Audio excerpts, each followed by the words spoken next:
I can tell you we're pretty young.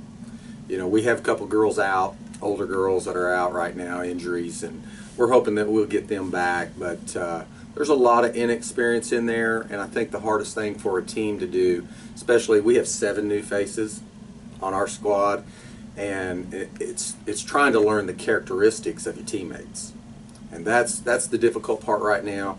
Probably we'll be a little bit better team later in the season than we are early in the season, but we're just trying to get a few things in and keep things simple right now, and hopefully they'll progress as a team as the season goes on.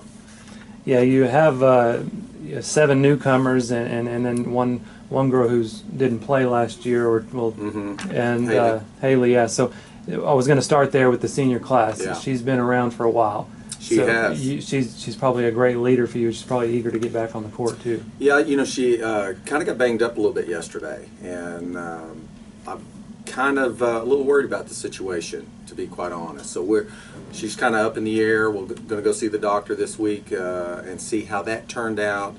She's recovering from hip surgery, and that's the area that's kind of bothering her again. And I think she's vital to our team. We've kind of restructured everything that we're doing offensively based on the strength of our team, and she's a stretch 4 for us that can really stretch the floor and has a great shot, and we're going to need her. So it's quite a concern right now. So she's, like I said, up in the air. Some of the other seniors you have on the team, like Marley, yeah. she played a good role for you last year, a big role for you, and the rest of them. Why don't you talk about what that class provides for you? Yeah, Marley is the girl that got her first practice yesterday. She had a car wreck this summer and was recovering from an injury that she sustained, and I think she's going to be fine. Practiced pretty good yesterday. I think surprised all of our young girls in practice, and she's got a lot of experience. Has played every year that she's been here, freshman year through, and played plenty of games and had several starts, and I wouldn't be surprised to see her in the lineup. She's key for us, I think. She provides some leadership in her own way. So some kids are verbal and some kids aren't, but she leads by example. She practices hard, and she's real instinctive. So excited about Marley this year, and just can't wait to see her get in shape and try to go win her spot, because she really needs to compete for that spot. Olivia Mason's another senior on there, and Olivia, she's been our leading rebounder the last 2 seasons and hasn't completed a season. Maybe finished one, but has missed several games the last 2 years. And she got starts as a freshman, and I think if she'll have if she can stay healthy, knock on wood, she will be one of the best rebounders to ever play here. And that's probably not the strength of her game. So, we're hoping that she has a really good year offensively, and what we're trying to do with our team this year kind of plays to her strengths, and she will really have a chance to lead us in a couple of different categories. I hope she's not leading us in rebounding. If she is, then we've missed on a situation, but I'm hoping that she'll be a vital part of our offense. And then Ashley, I believe, is the other senior. She's a 6'3" girl, got some limited playing time last year. She's super long, and this is the best I've seen her look. She was banged up last year and didn't have the opportunity to do a lot of things in practice that she needed to do to get playing time. But she's competing right now, and when you got a 6'3" girl that can run, that's a definite advantage. When we move to the junior class, you've got a couple. You talk about you hope Olivia doesn't lead the team in rebounding. Maybe you want one of the newcomers in your junior class to lead the team. Why don't you start there and talk about some of you have new faces in the junior class as well. Yeah.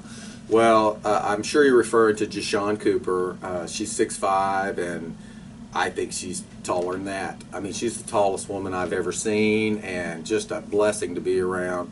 She wants to be good, and I knew coming in she was going to be able to change things defensively for us, because we've never been able to play behind the post, and we've always had to get around people, and I'm going to get to play behind the post. So, so I'm thinking we're not going to give up as many easy putback type baskets that we've traditionally given up because we're having to do other things defensively. But I tell you what I'm surprised about is how skilled she is offensively. I mean, if we get her shape where it needs to be, she'll be one of the top players in the league, I hope.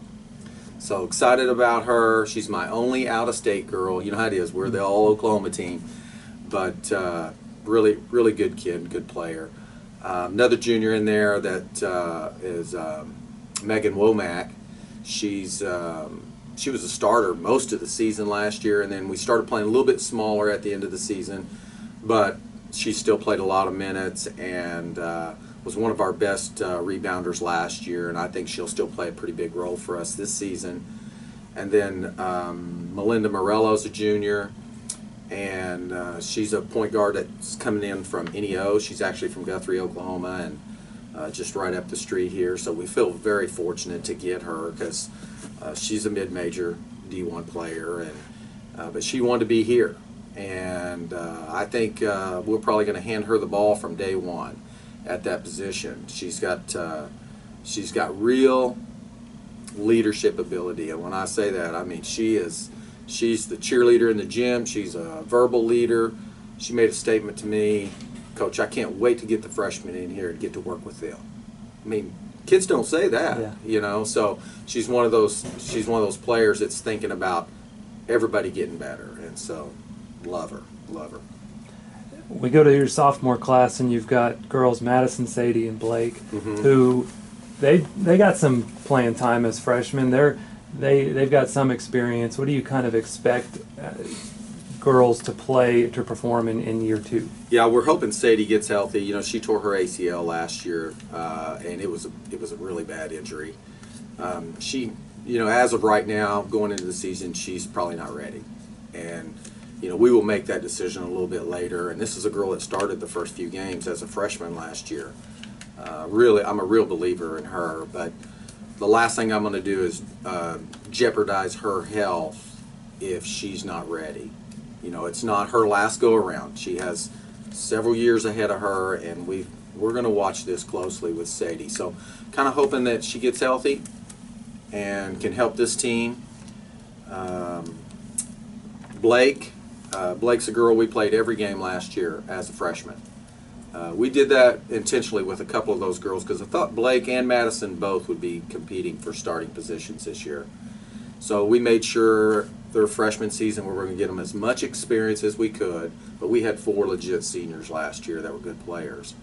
So Blake's experience and her level of play is good enough to play right now. In fact, if I was going into the season right now, she's got a spot. She plays hard. She doesn't take any possessions off. She's going to try to guard everybody's best player. I really like Blake. And then Madison has not practiced yet. And she had an ankle surgery this summer to repair some stuff and has had some complications. Actually had to go in and have it done again. And so we're hoping Madison makes it back. I think she will. She was shooting in the gym a little bit yesterday without finally the boot on, but she's a competitor. That girl, I mean, she'll guard you from one end to the other, and she brings real toughness. She comes from a great high school program that promotes toughness, and super excited about her. Taylor Odell, she's really a redshirt freshman, but she kind of is in our sophomore class there. She was one of our girls that we redshirted last year that I could see all along that was getting better every day. And she's got a real gift. She can shoot the basketball, and I feel very confident that when she lets it go, it's got a chance to go in. So we're super excited about Taylor as well. Did I miss anyone? Nope, you got them. The freshman class then, test your knowledge on your newcomers here.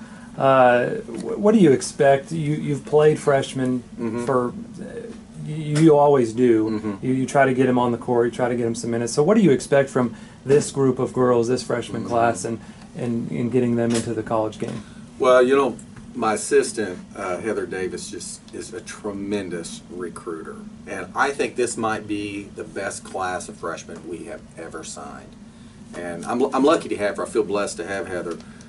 I'm surprised somebody hadn't stolen her from me yet, but she knows the kind of kids that we need to be successful.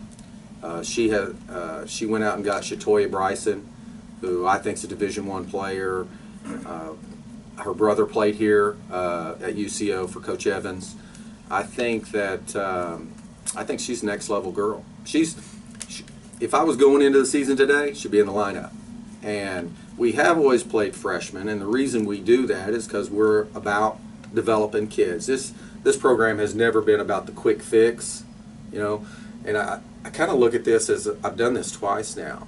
Because when we were in the Lone Star and I took the program over, you know, we barely had a winning season, and then we kind of got a little bit better, and we got a little bit better, and finally we were competing.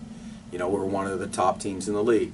Well, this is our 5th year in the MIAA, and the first year didn't go too well, you know, and then we got a little bit better and a little bit better, and last year we finished 5th, and our theme this year is to aim small and miss small.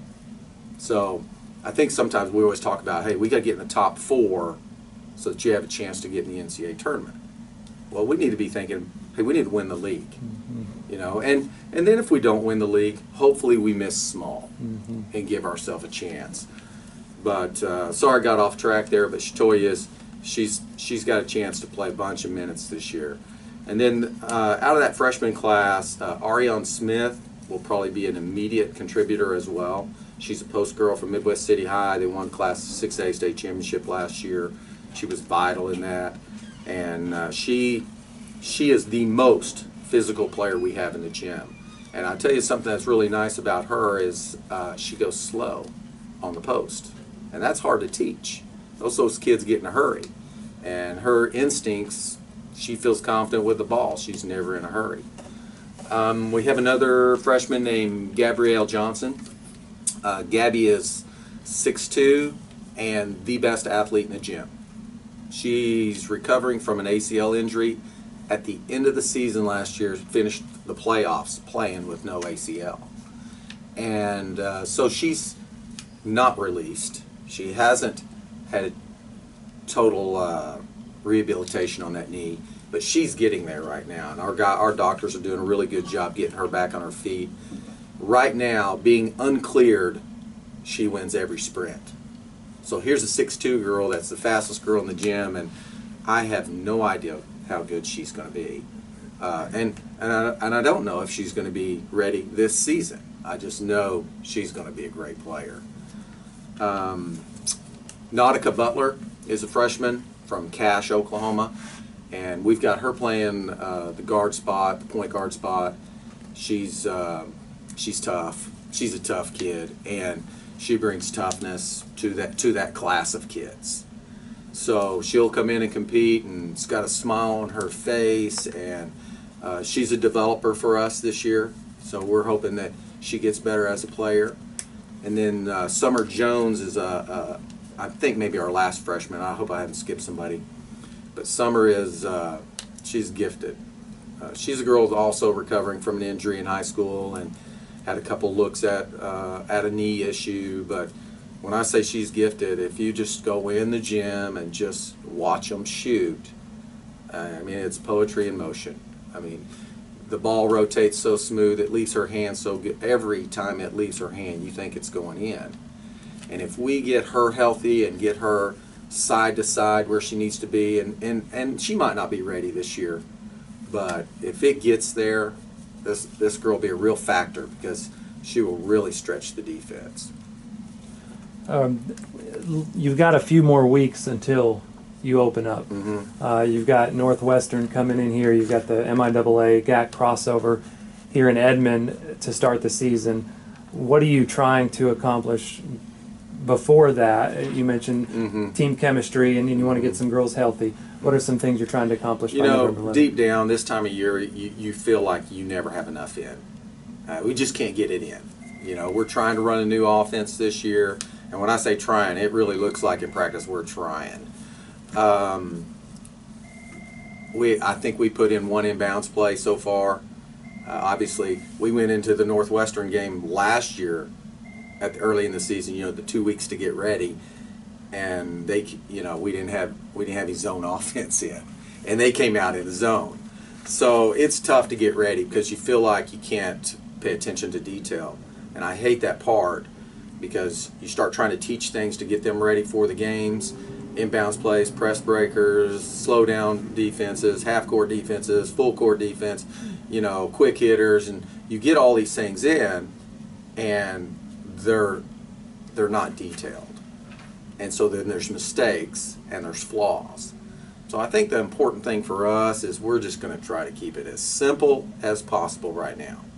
And we're going to stay focused on the little things that it takes to be successful.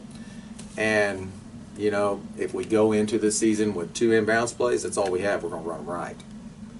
And then we'll, as the season goes on, you find opportunities to improve as a team, and that's what we'll be looking to do. Well, you have a couple of conference games in November and December, but you kind of use that non-conference schedule to start to acclimate some extra things in there. What do you try to look for before January? The November and December schedule? What do you try to accomplish in it? Well, you obviously are going to use the non-conference games to get ready for conference play, because really that's what it's all about, is trying to win the conference. And the coaches in this league are so good, and the players are good, that you're not out coaching anybody. And generally, you might win a game or two that you shouldn't have, but the team with best players is usually going to win. We try to use the non-conference. Those guys are in the same boat we are. I mean, unless they're coming back with an experienced team, kind of like I had last year. I mean, I felt like we were ahead of teams because I did have 4 seniors that were starters that were all good players. So, I could call something that maybe I didn't even really practice very hard, and they could get it done. So we'll use this all as a learning opportunity. Hopefully we can be successful getting to conference play, because you need to be. Because once you get to conference, it's every night. It's a brutal thing, but we have got to be successful in non-conference games as well. So we'll use them to try to get ready for conference.